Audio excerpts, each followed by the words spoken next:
Hello guys! What's up and welcome back to my YouTube channel. So for today's video, isa na namang makeup tutorial.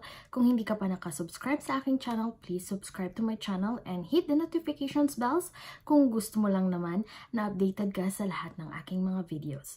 So without further ado, let's begin. So as you can see guys, kaliligo ko lang so lalabas ako. So magre-create tayo ng something pink eyeshadow because I'm wearing something pink this time. Pero, simpleng pink lang para sa everyday makeup look. First, mag-primer tayo. The primer that I'm going to use is from Hourglass Veil Mineral Primer. So, na-moisturize ko na ang aking face. Okay? For the foundation, I'm going to use this one, Estee Lauder Double Wear Stay in Place Makeup. I'm going to use a sponge. So, this time, ipapump ko sa aking back of the hand. So, ganyan muna ka konti. Then, blend.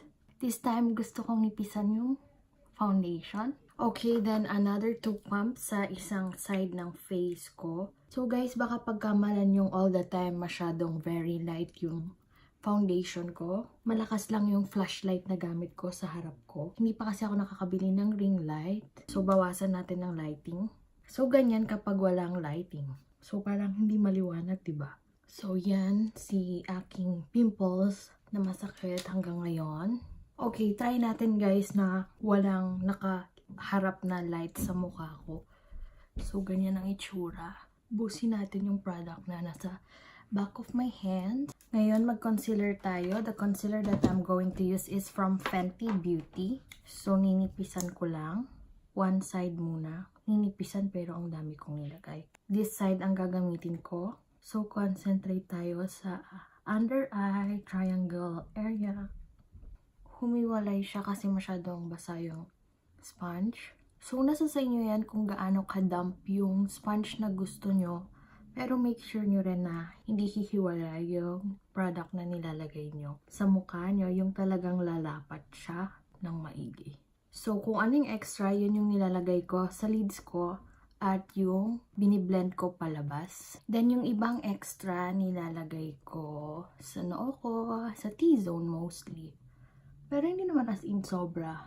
Lagyan din natin yung pimple natin kahit na medyo mas light ito. Para lang to cover. Hindi siya maghahalatang tinakpan na isang ganyan lang. So, make sure, again and again, lagi kong ipapaalala na kapag magsiset na kayo, make sure na hindi siya nag-crease talagang. Ayan, make sure yung ganyan, rin sa gilid ng mata ay well blended. Yung kakalimutan. Okay, ngayon, ang ipang-set ko, this time, si Nyx HD Finishing Powder in the shade Banana. Make sure din na iset nyo yung dito kasi diba minsan ka mamadali, may ibang hindi masyadong nasa-set dito sa bandang part na to. Then, the rest of the face, press yung maigi yung product para maganda yung pagka-set, pero huwag nyo sasaktan yung mukha nyo. Okay? Okay, once done, let's proceed na sa aking mata. So, mag-double set tayo. Okay, I'll be using si Kat Von D to double set my lids. Then, let's proceed with the transition color. The transition color that I'll be using is brown. I'll be using this brush. Diretso na tayo sa brown kay Rustic. Light brown siya. So, sa outer V tayo, magsisimula. Yan. Outer V, konting-konti lang. Ano sa tingin nyo? Nadidiliman ba kayo? So, iganyan ko ba? Masyado ng multo. Alam nyo guys, sa totoo lang, pag nag-makeup ako, lalo pag nag-film ako, ayoko yung nagmamadali ako. Blend, blend, blend. Alam nyo guys, sa totoo lang, hindi ko alam kung parehas ba yung lids ng mata ko. Kasi sa totoo lang, dito, laging ang dali-dali para sa akin na mag-blend ng ganyan ka-easy. Dito medyo nahihirapan pa ako. Lagi akong nahihirapan. Kasi pag pinatong ko dito yung dark color, parang hindi siya same dito ng lalim. Kung okay na kayo sa outer V, ipasok nyo ng ganyan. Then, i-blend na rin natin dito sa outer. Then, baba ng konti. Let's proceed with the NYX of Tropic. Siya na naman ang gagamitin natin. Magpipink tayo this time. Kukuha tayo ng flat brush. So, ito yung ginamit ko kahapon sa orange, pero this time itong malinis na side ang gagamitin ko. So, pink tayo ngayon. So, sa inner lang siya, iiwan natin itong Smokey na ito na ginawa natin. So, gusto ko lang siyang i-stretch, guys, para maganda yung lapat ng pink. Kasi ayokong lumagpas siya. Kailangan ko na yata talaga ng ring light, ano? Ano sa tingin nyo? In fairness dito sa NYX na to, hindi siya yung matte siya, pero hindi siya powdery. By the way, this video is not sponsored ha. Lahat ng video ko hindi sponsored. So, sa inner part lang tayo, then lagyan din natin ng konti yung middle. Okay guys, okay na yung inner parts. Ngayon, kuha ko ng smudger para mas mabilis at mas maganda yung pagka-smoky sa labas. Ito ay isa pa sa mga technique na medyo nahihirapan mag-blend. Ayan, so Cypress Amber muna tayo from the Soft Glam. Linya natin ganyan, sa taas. Huwag masyadong palabas. Parang mas mataas sa kabila. Okay. Then, ipapasok ko siya pero sisimulan natin dito sa pinakababa. Then, yung fluffy brush na yung mag-blend later on. Ayan, fluffy brush. Then, circular motion para matanggal yung linya na ginawa ko. Alam nyo guys, pag nandito na kayo sa dulo, huwag masyadong bagsak. Then, i-blend natin siya papasok. Huwag kayong mag-alala pag naglighten yung nasa dulo. Dadagdagan ulit natin siya. Ngayon, mag-black na siguro ako. I'll be using this one, nor. Konting-konti lang. Then, pat muna tayo. Ang black talaga, mahirap na. Yung mag-blend ka na, mahirap talaga. Kaya dapat konti lang. Kahit for example, konti na yung dinutdut mo sa pan ng eyeshadow. Kung sa tingin mo nung unang lagay mo ganyan, hindi na siya mag-work.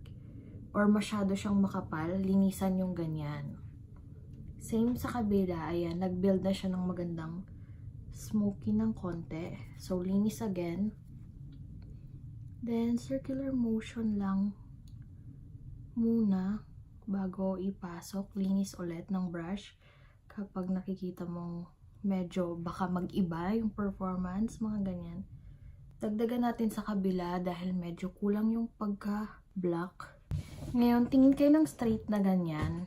Or tingin kayo sa babang ganyan, make sure na parehas yung taas. Sa labas muna tayo bago natin ipapasok ng ganyan. Konti-konti, huwag nyo lagyan ng masyadong pressure. So, papasok ng ganyan. Para magkaroon lang ng konting shadow ng parang brown black. Huwag kayong matakot sa black. Yan. Then, lakihan yung mata nyo ganyan. Kung anong malalim, yan. Tutok nyo yung ganon, yung black. Habang biniblend nyo para dun siya magko-concentrate. Para hindi siya masyadong smoke out na papangit. Ayan! Okay na siya guys. Ang ganda. Pwede nyong balikan kung may kulang katulad nyan. Siyempre alalay muna kayo kasi babalikan natin yung pink kasi siyempre yan yung ating main color for today. Kung ano yung nag-fade sa kaka-blend nyo ng black, pwede nyong balikan. Konti-konting i-blend mo rin ng ganyan para yung edges na nilagyan mo ng pink is mag-blend. Okay, kung ano ulit yung extra, lagay natin sa baba. So, okay na siya, no? Balik tayo kay smudger. Ang gagamitin natin si brown, si Cypress Amber. Then, lagyan natin dito para maging eyeliner siya. Half lang. Ano sa tingin nyo? Then, dugtong dito lagi. Huwag nyong iiwan to na parang may space. Dugtong ganyan. So, yan. Dinagdagan ko ng konting black dito kasi medyo mas ma-black dito sa kabila. Mag-eyelashes na tayo. Then, I'll be back. Okay, guys. I'm done with my kilay. So, I use this one from Miniso Eyebrow Pencil. Okay? So, pinapatuyo ko lang yung glue at ikakabit ko na yung falsies. And, ang ginamit ko sa aking mascara is Maybelline Total Temptation. Okay, guys. I'm done putting the falsies. So, medyo puti-puti pa siya dahil natutuyo pa lang yung glue. So, ngayon, let's proceed sa ating whole face. So, kuha lang tayo ng fluffy brush to remove all the excess powder.